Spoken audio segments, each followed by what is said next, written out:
Diwali special এই decoration লাইটটি বানাতে নিয়ে নেব কিছু মাল্টি কালার এলইডি। তো এই সিরিজ লাইটটি বানাতে আমি 2 কালারের এলইডিগুলো ইউজ করেছি। তোমরা চাইলে 3 কালারের অর্থাৎ RGB এলইডিগুলো ইউজ করতে পারো। তো এখানে আমি 10টি রেড গ্রিন এবং 10টি red blue total 20 piece LED use করব। প্রথমেই এলইডির লেগগুলো ঠিক এইভাবে ব্যান্ড করে নেব।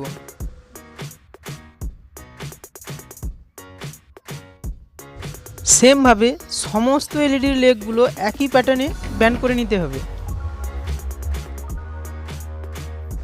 এখন একটি রেড গ্রিন কালারের এলইডি নেব এবং এর প্লাস মাইনাস লেগ দুটো দেখে এটাকে ক্রোকোডাইল ক্লিপের সঙ্গে আটকে নেব।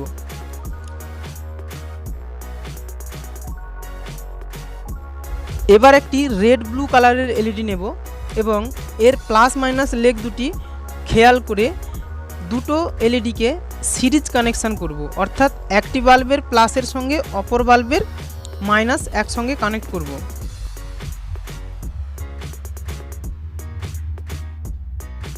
এখন আরও একটি রেড গ্রিন কালারের এলইডি নেব এবং যার মাইনাস লেগটি রেড ব্লু কালারের এলইডির প্লাস লেগটির সঙ্গে সিরিজ কানেকশান করে নেব। এবার আরও একটি রেড ব্লু কালারের এলইডি নেব এবং সেমভাবে সিরিজ কানেকশান করে নেব।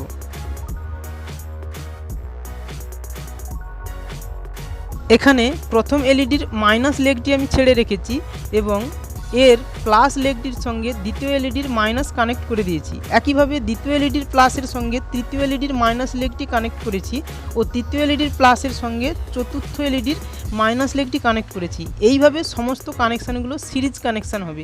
তো এখন আমি বাকি এলইডিগুলো একইভাবে সিরিজ কানেকশান করে নিচ্ছি।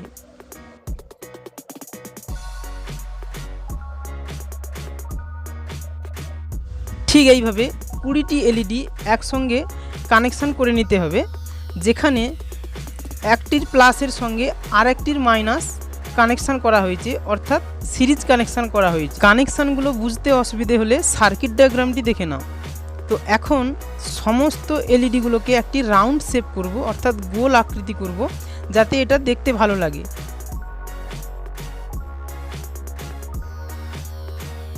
এখানে সমস্ত রেড ব্লু কালারের এলইডিগুলো ভেতরের দিকে আমি রেখেছি এবং সমস্ত রেড গ্রিন কালারের এলইডিগুলো আমি বাইরের দিকে রেখে সেইভাবে কানেকশান করেছি, যাতে লাইটটি জ্বলার সময় খুবই আকর্ষণীয় লাগে। ঠিক এইভাবে শেপ করে নিয়েছি। এখন এটাকে চালানোর জন্য একটি সার্কিট লাগবে। ঠিক এই রকম একটি সার্কিট আমি এখানে ইউজ করব। এই সার্কিটটি দিয়ে 50 থেকে 60টি মাল্টি কালার এলইডি একসঙ্গে জ্বালানো যায়। তো এই সার্কিটটি কিভাবে বানাতে হয় আগের ভিডিওগুলোতে আমি দেখিয়েছিলাম। তো সেই ভিডিওটি তোমরা যদি না দেখে থাকো আই বটনে লিঙ্ক দিয়ে দিচ্ছি, ক্লিক করে দেখে নাও। তো এখানে আমি মাত্র 20টি এলইডি জ্বালবো। তার জন্য এই সার্কিটটি কানেকশান করে দিলে লাইটগুলো কেটে যেতে পারে। সেজন্য এখানে একটি ক্যাপাসিটার লাগবে। এই সার্কিটটির সঙ্গে একটি ক্যাপাসিটার ইউজ করব, যাতে এলইডিগুলো নষ্ট না হয়। তো দেখতে পাচ্ছ একটি 100 ভোল্টের ক্যাপাসিটার আমি সার্কিটটির সঙ্গে লাগিয়ে নিচ্ছি।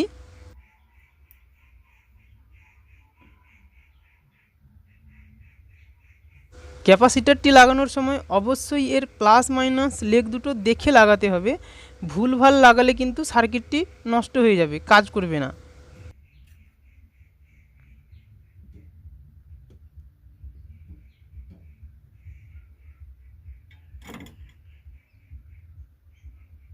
ক্যাপাসিটারের বড় লেগটি যেদিকে রয়েছে, অর্থাৎ এই সাইডটি হচ্ছে প্লাস এবং যে দিকটিতে ছোট লেগটি রয়েছে এই দিকটি হচ্ছে মাইনাস।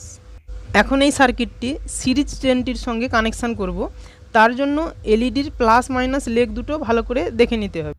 তো এখানে 20 নম্বর এলইডিটির মাইনাস লেগটি আমি ছেড়ে রেখেছি এবং প্রথম এলইডির প্লাস লেগটি খালি রয়েছে। তো এই দুটো লেগে ক্যাপাসিটারের প্লাস মাইনাস লেগ দুটো ঠিক এইভাবে কানেকশান করে দিতে হবে। তো এইভাবে প্লাস মাইনাস লাইন দুটো দেখে এলইডিগুলোর সঙ্গে সার্কিটটি লাগিয়ে নিয়েছি। এখন এটাকে জেলে দেখাবো। তার জন্য সার্কিটটিতে 220 ভোল্ট এসি লাইন ইনপুট দিতে হবে। তো ইনপুট লাইনটি কানেকশান করে নিচ্ছি।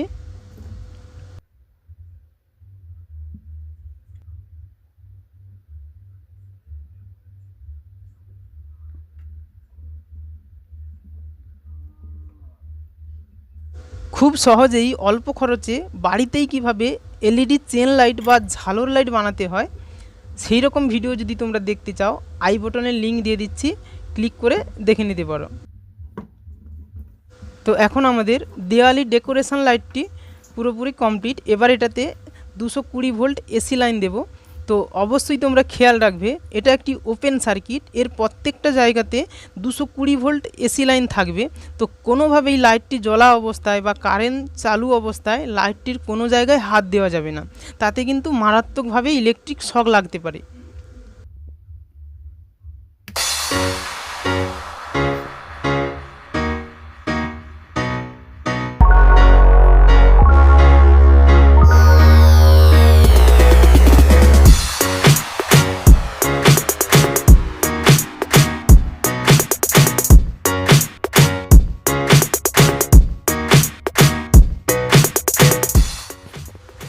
দিনের বেলায় লাইটটি হয়তো ততটা গ্লেজ দিচ্ছে না, কিন্তু এই লাইটটি রাত্রে জ্বালালে খুবই আকর্ষণীয় লাগবে। তো এখন এটাকে একটি অন্ধকার রুমের মধ্যে জ্বেলে দেখাচ্ছি।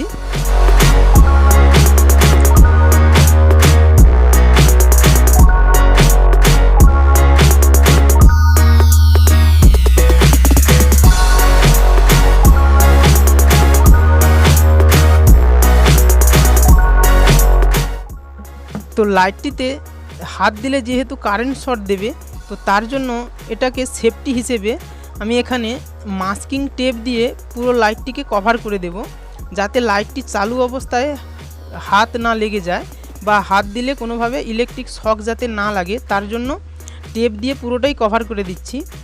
তো তোমরা এখানে ব্ল্যাক টেপ ইউজ করতে পারো, অথবা কোনো প্লাস্টিকের বক্সের মধ্যে লাইটটিকে রেখে এটাকে ইউজ করতে পারো, তাতে ইলেকট্রিক শক লাগবে না। তো ঠিক এইভাবে আমি পুরো লাইটটিকে কভার করে দিয়েছি টেপ দিয়ে। এখন এর সার্কিটটিকেও একইভাবে কভার করে নিচ্ছি।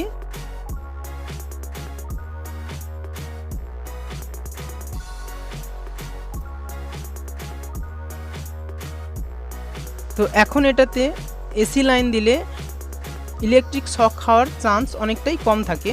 তো তোমরা এইভাবে লাইটটিকে ইউজ করবে। তো এর পরের ভিডিওগুলোতে আমি দিওয়ালি ডেকোরেশন লাইটের আরও কিছু নতুন নতুন ডিজাইন বানিয়ে দেখাবো। তো সেই ধরনের ভিডিওগুলো পেতে চাইলে চ্যানেলটি এক্ষুনি সাবস্ক্রাইব করে দাও এবং এই ভিডিওটি ভালো লাগলে ভিডিওটিতে একটি লাইক করে দাও।